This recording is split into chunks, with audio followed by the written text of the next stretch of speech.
Selamat datang di channel Detektif Sanji, tempat berkumpulnya para pecinta One Piece yang haus akan teori, fakta tersembunyi, dan pembahasan mendalam seputar dunia ciptaan Eiichiro Oda. Di sini, kami tidak hanya mengikuti alur cerita, tapi juga menganalisis setiap petunjuk, menghubungkan fakta-fakta kecil yang sering terlewat, dan mencoba memecahkan misteri besar seperti siapa Joy Boy sebenarnya, apa tujuan sejati pemerintah dunia, hingga sejarah abad kekosongan yang selama ini ditutupi. Setiap video di channel ini disusun dengan riset yang mendalam, sudut pandang kritis, dan tentunya semangat nakama sejati.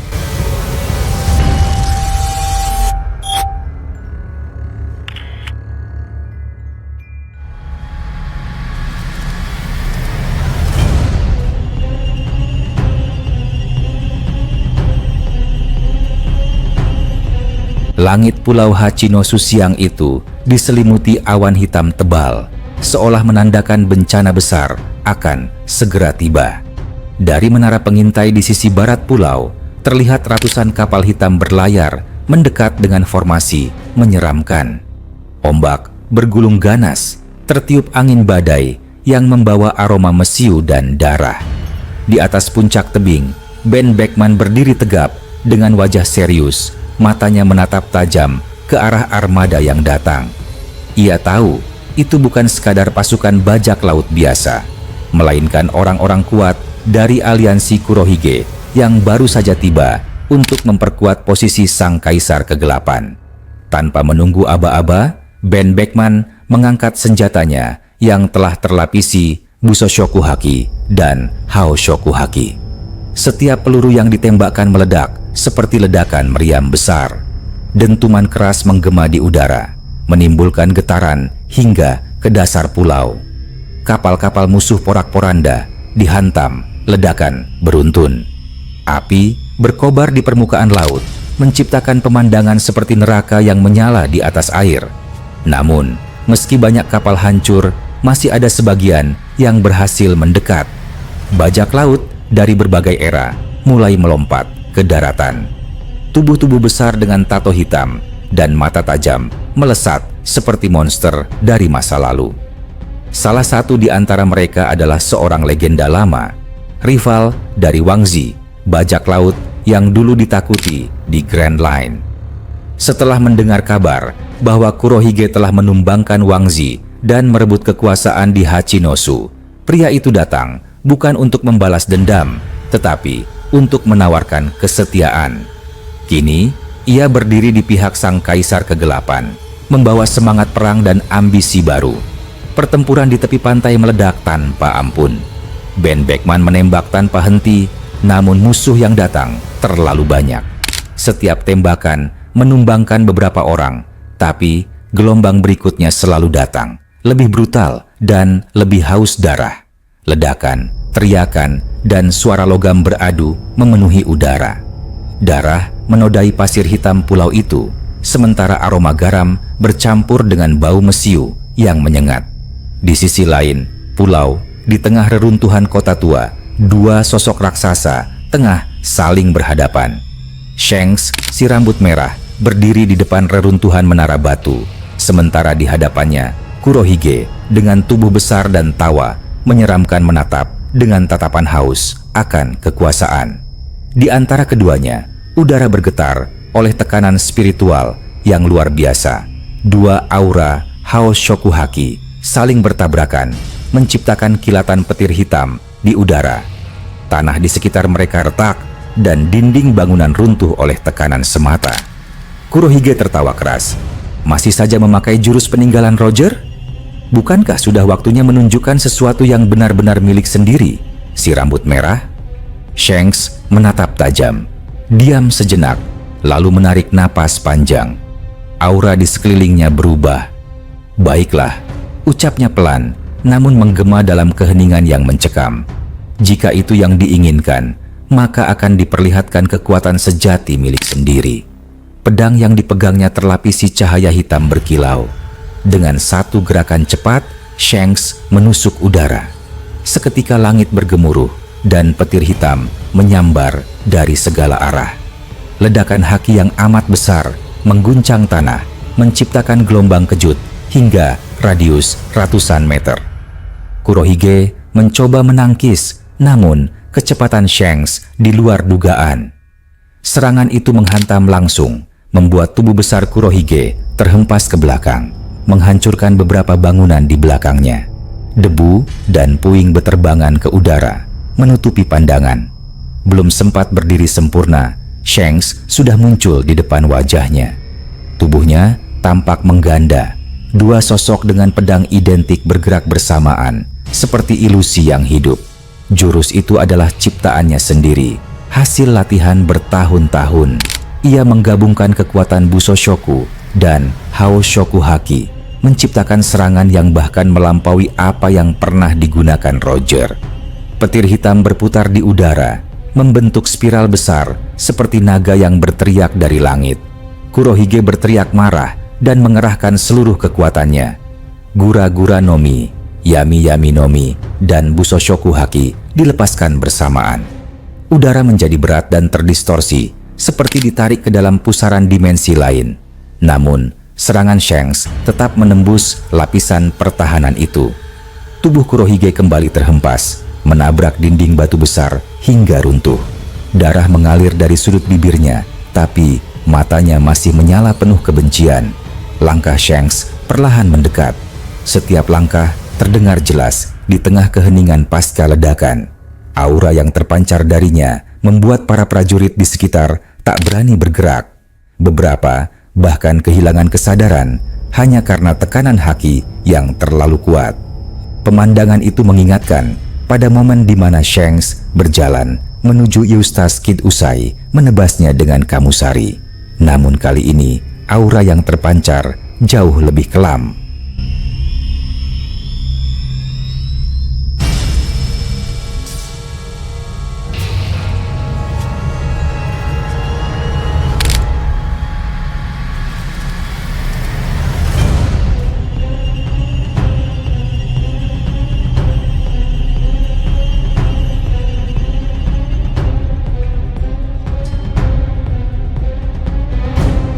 Kurohige mengangkat kepala dan tertawa pelan. Tampaknya memang bukan ide bagus menantang si rambut merah, katanya sambil terbatuk darah.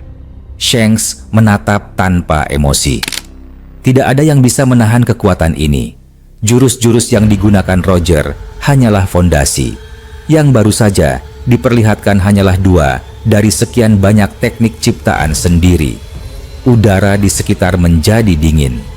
Cahaya matahari yang tersisa tertelan oleh awan hitam yang menebal.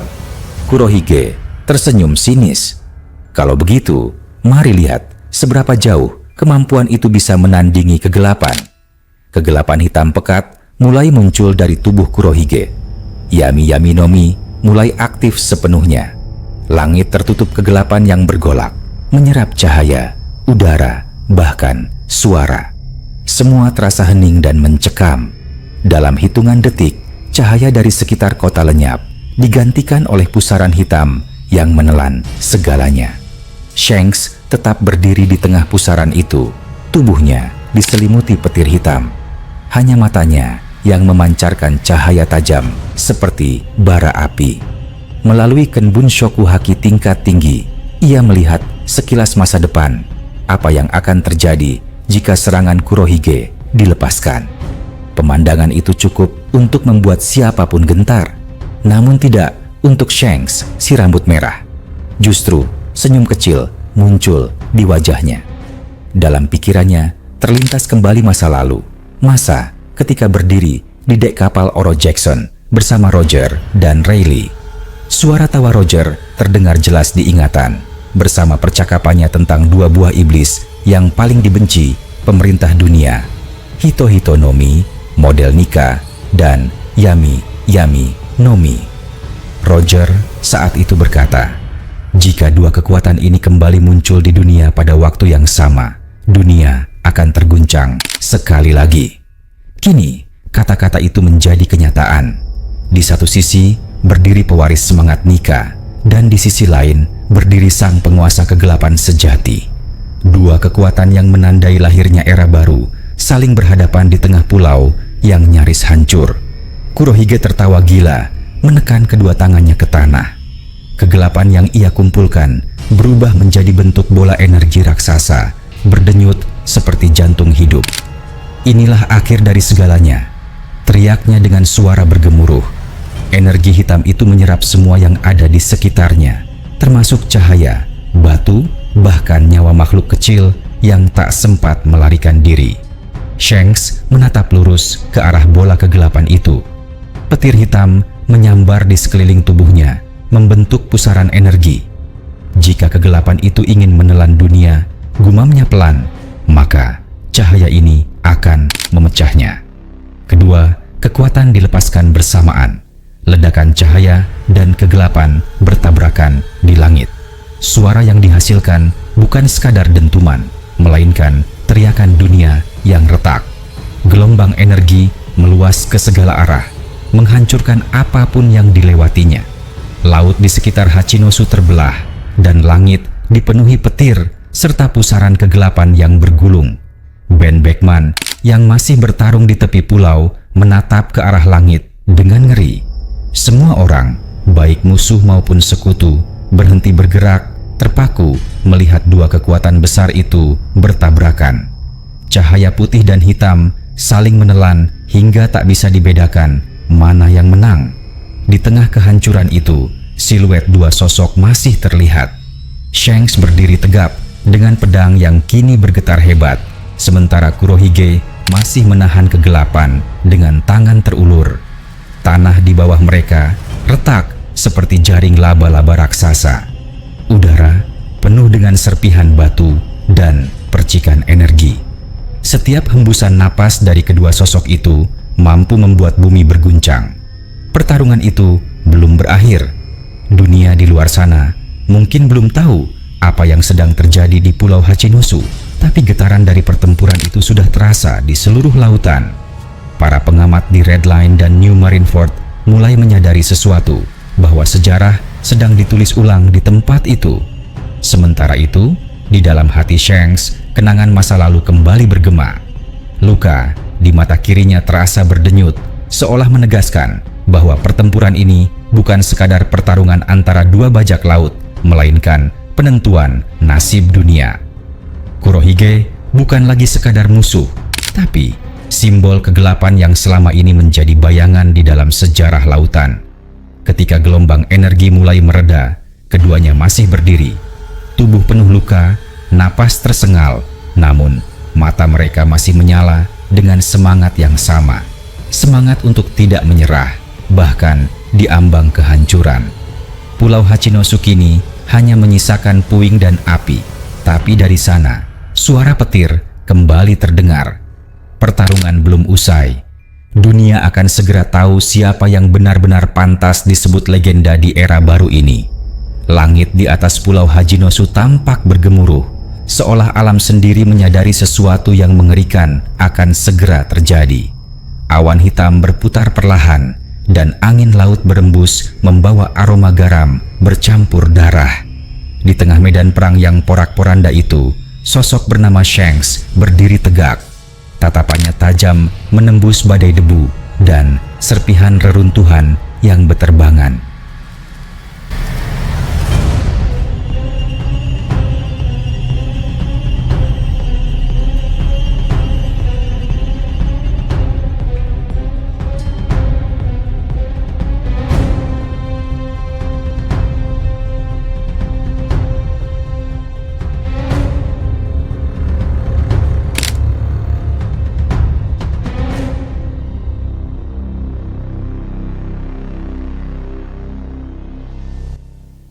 Di kejauhan, terlihat sosok besar berlapis jubah gelap dengan tawa kasar menggema di antara suara dentuman.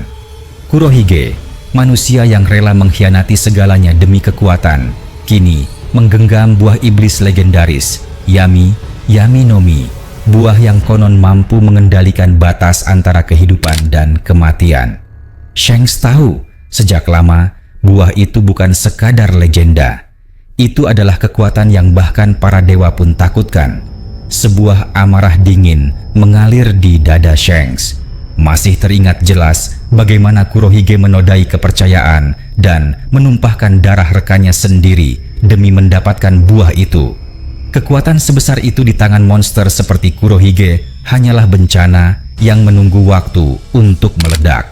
Maka hanya ada satu pilihan, menghentikannya dengan cara apapun. Kilatan petir membelah langit.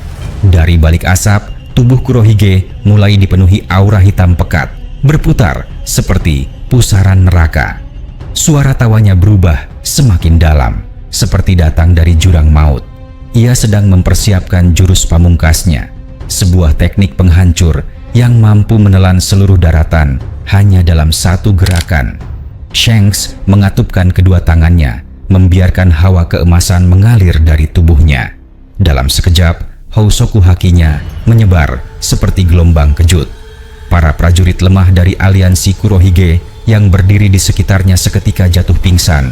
Tubuh mereka bergetar tak kuat menahan tekanan luar biasa itu. Yang sedikit lebih kuat pun terpental. Darah mengalir dari hidung dan mulut mereka. Dalam radius puluhan meter, hanya tersisa dua sosok, Shanks dan Kurohige. Langkah kaki Shanks bergema berat di antara reruntuhan. Debu beterbangan mengikuti tiap gerakannya, dan hawa panas dari energi Kurohige membuat udara di sekitar bergetar seperti fata morgana. Dua pasang mata saling bertemu. Di antara mereka tidak ada kata-kata, hanya niat membunuh yang sama kuatnya. Sebuah ledakan energi terjadi. Tanah di bawah mereka retak, batu-batu beterbangan. Shanks melesat secepat kilat, menembus badai kegelapan menuju musuhnya. Dalam benaknya hanya satu pikiran, tidak boleh membiarkan jurus itu dilepaskan. Namun Kurohige tertawa lebih keras, suaranya menggetarkan dada siapapun yang mendengarnya. Terlambat, dunia ini akan menyaksikan kekuatan sejati kegelapan. Pertarungan pun dimulai. Pukulan Shanks menghantam pusaran hitam yang melindungi tubuh Kurohige, menghasilkan suara ledakan yang mengguncang seluruh pulau. Laut di sekitarnya bergolak, dan dari kejauhan terlihat kapal-kapal bajak laut terombang-ambing hebat. Sementara itu, petir terus menyambar, menerangi dua sosok yang kini tampak seperti dua dewa perang. Setiap kali Shanks menyerang, Kurohige membalas dengan kekuatan gelap yang mampu melahap cahaya itu sendiri. Namun, Housoku Haki milik Shanks bukan kekuatan biasa. Tekanan spiritualnya membuat tubuh Kurohige bergetar, bahkan tanah di bawah kakinya mulai retak dan meleleh. Suara dentuman terus terdengar. Di tengah kobaran energi itu, Shanks menyadari sesuatu. Jurus Kurohige belum sepenuhnya siap. Masih ada celah, satu kesempatan kecil untuk menggagalkannya. Ia memperkuat hakinya, melesat ke depan dan meninju pusat pusaran kegelapan itu dengan kekuatan penuh. Namun, sesaat sebelum serangan mengenai sasarannya, bayangan Kurohige lenyap. Dari belakang terdengar tawa seram yang membuat darah membeku. Ternyata sosok itu hanyalah ilusi bayangan gelap. Sementara Kurohige yang asli sudah berdiri di puncak reruntuhan, tangannya terangkat tinggi ke langit, menciptakan bola energi hitam sebesar gunung kecil. Shanks menggertakkan gigi. Waktu hampir habis. Sementara pertempuran dahsyat itu mengguncang pulau. Jauh di langit sana, balon udara besar yang membawa kantor berita World Economic Journal melayang di antara awan. Di dalamnya, suasana tidak kalah tegang. Morgans, sang burung raksasa, pemilik surat kabar paling berpengaruh di dunia, berjalan mondar-mandir di ruang redaksi.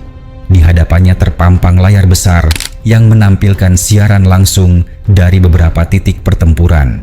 Vivi duduk di sudut ruangan, menatap layar itu dengan wajah penuh kecemasan. Sejak kabar mengenai kekacauan di Pulau Hachinosu menyebar, pikirannya terus dipenuhi pertanyaan. Mengapa pemerintah dunia tiba-tiba mengincarnya? Apa hubungannya dengan semua ini? Morgans menatap Vivi dari balik sayapnya yang besar. Dunia sedang terbakar oleh rahasia yang selama ini disembunyikan. Dan di tengah api itu, nama Nefertari Vivi akan bersinar terang. Ucapnya dengan nada serius. Wapol yang berdiri di dekatnya mendengus tidak percaya. Dalam keadaan seperti ini masih sempat memikirkan berita, dunia bisa runtuh kapan saja. Namun, Morgans tertawa pelan. Justru ketika dunia diambang kehancuran, itulah saat terbaik untuk menulis sejarah. Setiap darah yang tumpah, setiap rahasia yang terbuka adalah bahan berita paling berharga.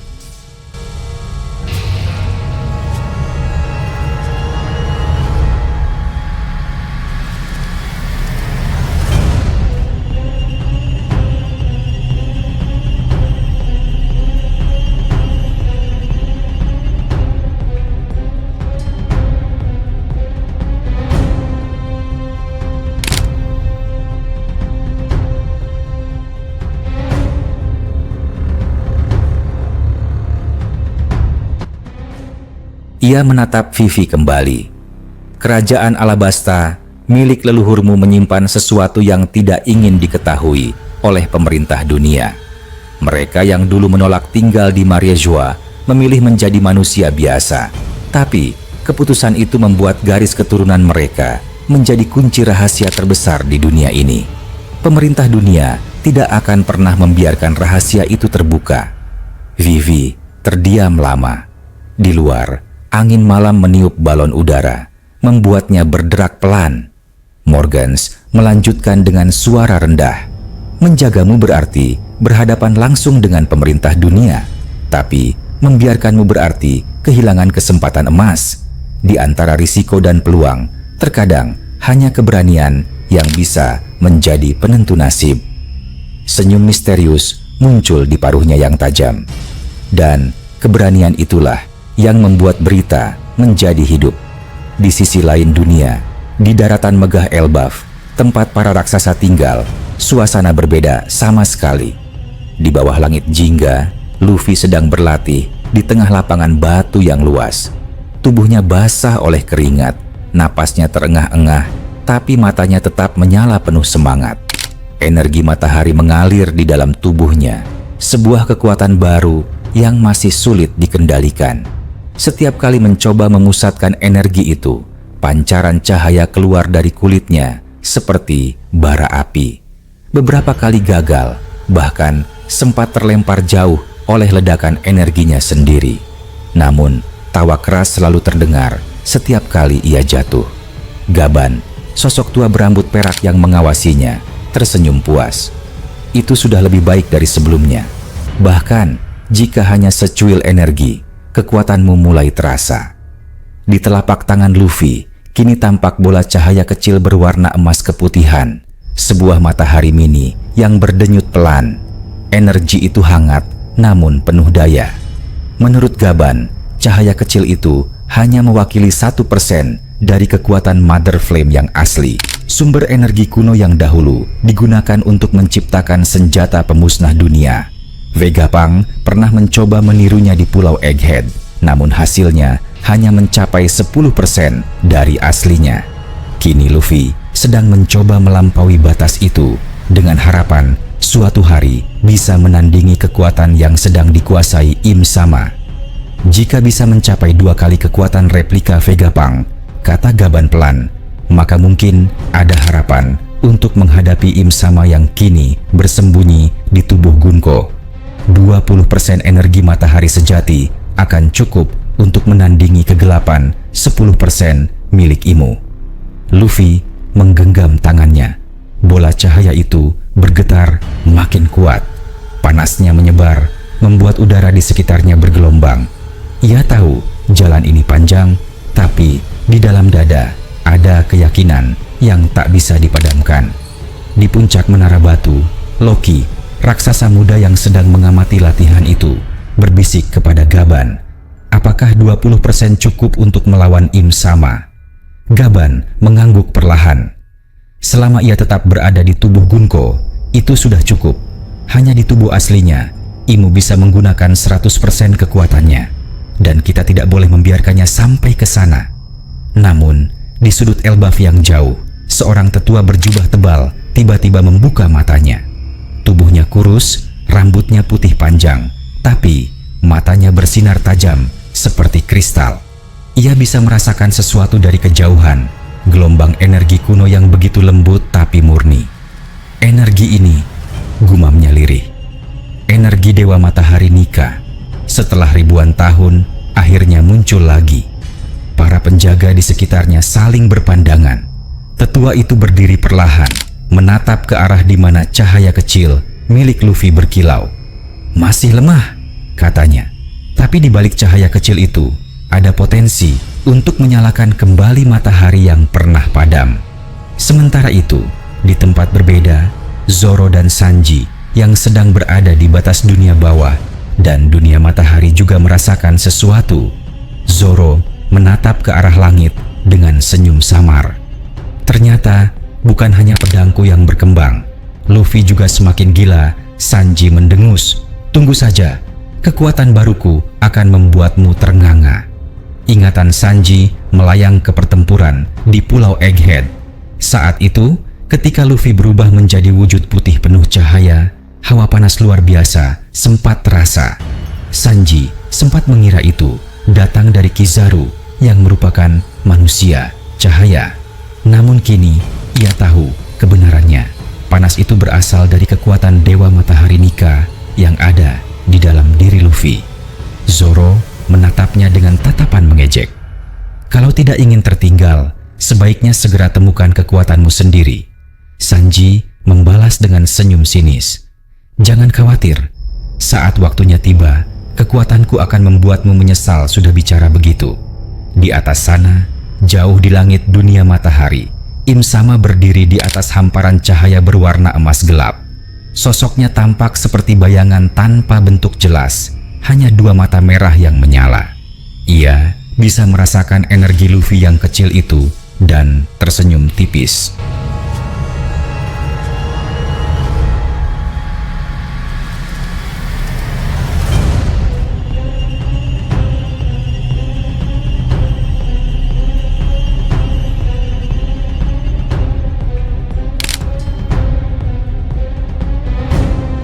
"1%," katanya datar.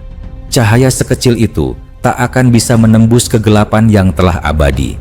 Namun, menarik juga melihat bagaimana nyala kecil ini berusaha melawan malam. Lalu tangannya diangkat. Di bawahnya, tubuh Gunko yang ia kuasai bergetar. Energi hitam meledak ke segala arah, menandakan persiapan untuk menghadapi pertempuran yang akan menentukan nasib dunia. Di saat bersamaan, Shanks di Pulau Hachinosu masih terus bertarung melawan Kurohige. Energi mereka saling bertabrakan, menciptakan gelombang kejut yang menembus langit hingga bisa dirasakan dari Elbaf dan bahkan dunia matahari. Alam seolah ikut bergetar menyaksikan benturan para pengendali kekuatan hidup dan mati itu. Pulau Hachinosu mulai hancur perlahan, tebing-tebing runtuh ke laut, dan langit berubah menjadi merah menyala. Di antara reruntuhan itu, Shanks melangkah dengan darah mengalir dari pelipisnya, namun matanya masih menyala dengan tekad membara. Di hadapannya, Kurohige tertawa dengan napas terengah tapi penuh kepuasan. "Lihatlah Shanks," katanya, "inilah takdir dunia. Kegelapan akan selalu menelan cahaya, karena hanya dalam kegelapan manusia menemukan kekuatannya." Shanks menatapnya tajam, lalu menjawab dingin, "Mungkin benar, tapi ketika matahari terbit, semua bayangan akan lenyap." Ledakan besar terjadi, cahaya putih menelan seluruh pulau, dan suara dentuman terakhir mengguncang hingga ke langit dunia. Tidak ada yang tahu siapa yang masih berdiri di tengah kehancuran itu. Namun, satu hal pasti, sebuah babak baru telah dimulai. Di tempat yang jauh, Morgans menatap layar besar di balon udaranya. Bulu-bulunya berdiri karena tegang. "Dunia akan berubah mulai hari ini," gumamnya pelan, sebelum kemudian menulis kalimat pertama dari berita yang akan mengguncang seluruh lautan.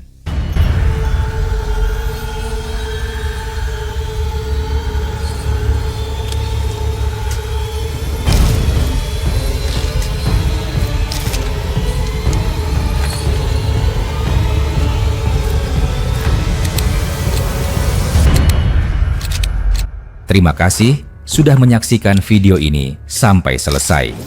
Kalau kalian menikmati konten ini, jangan lupa klik tombol like, tinggalkan komentar di bawah, karena semua teori dari kalian juga sangat berarti dan bisa jadi bahan diskusi di video berikutnya.